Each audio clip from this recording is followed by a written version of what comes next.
And I have to apologize if I seem a little bit nervous, because I am very nervous. I guess you'd call it the proverbial cat on a hot tin roof. I feel like I'm on a hot tin roof. And I think my trepidation is because it's not about the bill. It's about the method to the madness of the bill. And I feel really bad about that. I feel real bad about it. But I want to start out, and I don't know how many minutes I have, but I hope I get enough minutes. I want to talk about the circle of life. And I think it's very apropos that I get up here and I start talking about a hate crimes bill. Because my life as an elected official started out with hate crimes. And a lot of y'all ask me, Renee, why are you so tough? Why is it you put your armor on? Why is it you are like a turtle with a hard shell on top of you, and you have nerves of steel, and you will absolutely do anything? But let me tell you about the journey in that circle of life. I've walked a long ways in 35 years of being elected. 35 years. I've been elected 32 years, but it took a while to get there to be elected. When I was in my young 30s, I converted from Catholicism to Judaism. I never knew when I converted the joy, but I also never knew the discrimination that I would feel the rest of my life because of my faith and my religion. I didn't know how tough you had to be. But I also knew that God chose me for a reason. And it was that reason to walk in that path and to have that toughness. So you know about that body armor I've got, but you don't know what created it. When I first got elected in the city of Loganville, I decided I could change the world, and I was doing it for the children. And I had just converted to Judaism and just moved to Loganville. And I had people literally say to me, I'm going to vote for you because you're really not Jewish. We know you're not Jewish. We know you just got married to a doctor to be able to get rich.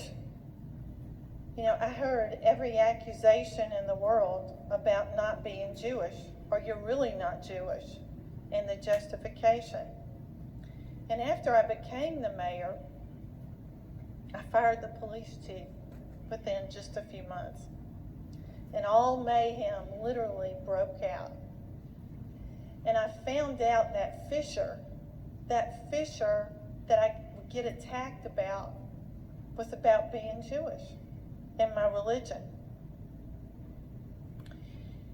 And you know, you can survive death threats, and you get death threats, and I'm sure many of the senators in here have had those.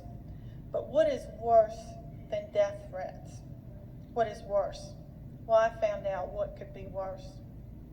The KKK in the 1980s was still very prevalent. And it's not the KKK that you think about when you see the white dunce hats, I call them, and the white robes. They had changed, they had morphed, and they wore camouflage. And they carried weapons, and that was back in the day when everybody had a pickup truck and you had a gun rack and you displayed your rifles and shotguns. And I did that too on my farm. But unfortunately, the KKK demonstrated on my streets in Loganville every single weekend. And it became known that they would be there as a type of intimidation. One of the highlights, or I would say lowlights, was when I received a letter threatening to kidnap my son. My son was only about 5 years old. And in the letter, it was written in a certain color ink, black or blue, I can't remember. But then at the very end, it was signed with what I thought was a teardrop in red, and painted a teardrop in red. And my husband at the time said, no, Renee, that's not a teardrop. That's a drop of blood. So I wanted to escape. So I got my mother and I got my son and I went to the airport and I got on the next plane out of Atlanta because I wanted to run away. And I did run away. I got on the next plane. I bought the next tickets for me, myself, and my mother. And I told you I was nervous. My mother, myself, and my son, and we went to Cincinnati, Ohio. And I stayed up there for several days, and I found out you can't run away from it. You can't run away from discrimination. You can't run away from your fear. Your fear goes with you. And that was probably the first time I put on that body armor. And I went back, and I said, I'm going to be fearless. But you know what? Those people said they were going to be fearless too. Because once a month, every month, I get delivered in my driveway the Thunderbolt newspaper. And I remember getting up at 5 o'clock and 6 o'clock in the morning to run out to the driveway to check and see if that newspaper was there before my child would get up and happen to see that out there. I had a cross in my front yard.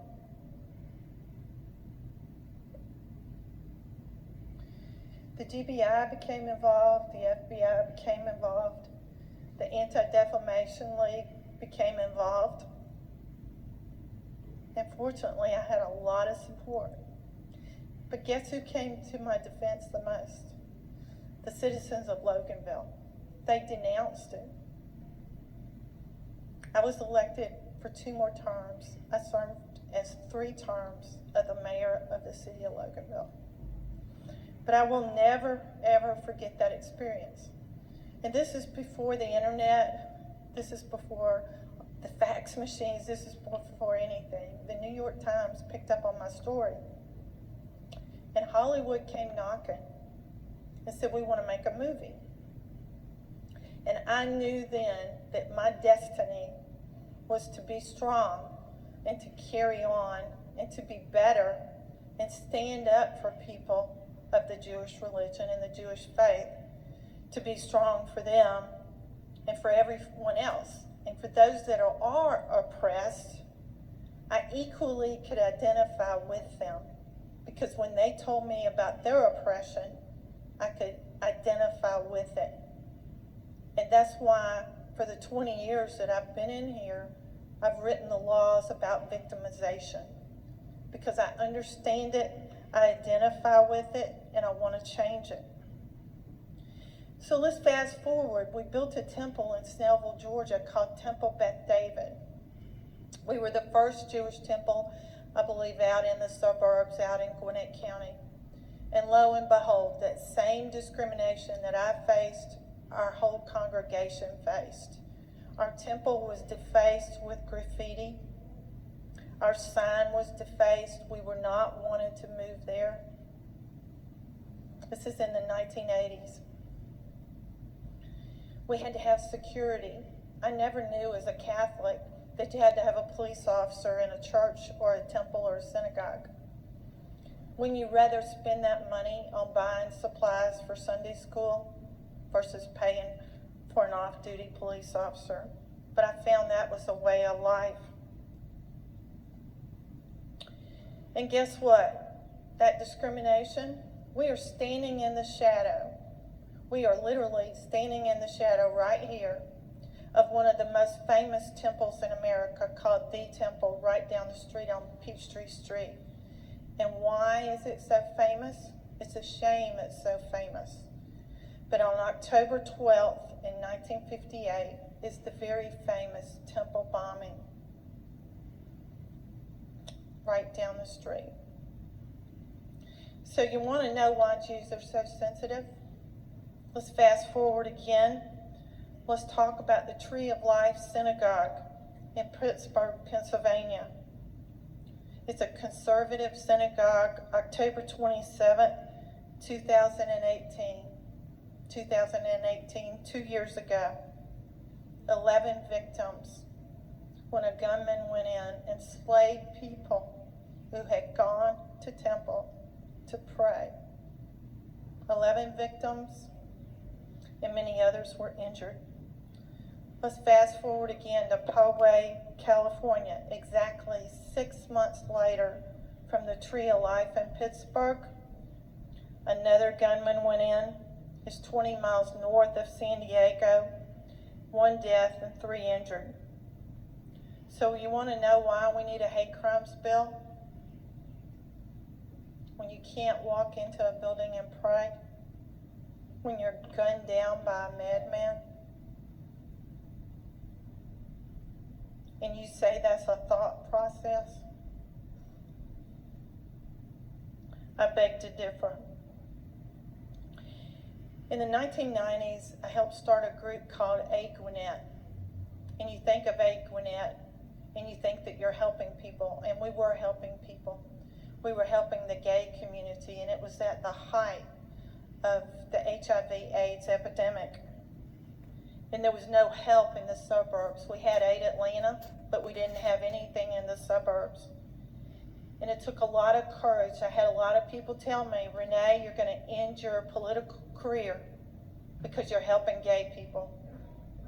But the same reason I wanted to help was the same reason the shoes I had walked on in, that I had been discriminated against. I saw it happening to them. It's one of the most successful nonprofits, not only in Gwinnett County, not only in metropolitan Atlanta, but in the state of Georgia, and it has helped so very many people. So I want to finish out. I want to tell you about the circle of life again. I'm 66 years old. I'm in about the 9 o'clock hour of the 12 o'clock midnight. I realize that. But I ran a congressional campaign this past year, and it was a whole 12 months. And during that campaign, I knew that being Jewish would come up again. And sure enough, I ran up against a guy who advertised himself as a Christian, a doctor, a family man, and a veteran. But that Christian was out there as the number one thing. I was at a parade in Cumming, Georgia. A beautiful parade. It was a Christmas parade. And I had decorated my float, my pickup truck. I had one of my best friends who's a Bangladeshi guy. And he was driving for me, and his family was there, and his son was riding with me. And I had decorated the pickup truck with all my banners, and it was red, white, and blue because I don't celebrate Christmas. And even though I was playing Christmas music on that float, and I was handing out Christmas candy, my opponent came up to me, and he had on one of those Christmas sweaters, and one of those tacky Christmas sweaters that they sell at Walmart. I've seen them for sale at Walmart. And he said to me, hey Renee, you want a sweater? You want a Christmas sweater to put on? Ride in the parade? I've got an extra one for you. You know what memory came in my head? What memory came in my head was when I bent over in the driveway and I picked up that Thunderbolt newspaper. I recalled that discrimination. What he was doing to me was not a hate crime, but it was belittling me because of my religion and my faith. It was trying to intimidate me and make me feel bad. But just as I picked up that Thunderbolt newspaper in my driveway, I knew I was going to persevere. I knew I would not let it harm me. And I knew I would go on in that campaign. And it was a reflection on him. It was not a reflection on me. So it's very apropos that I end my career as an elected official with a bill that means so much to me and the Jewish people that I represent. You very rarely ever heard me talk about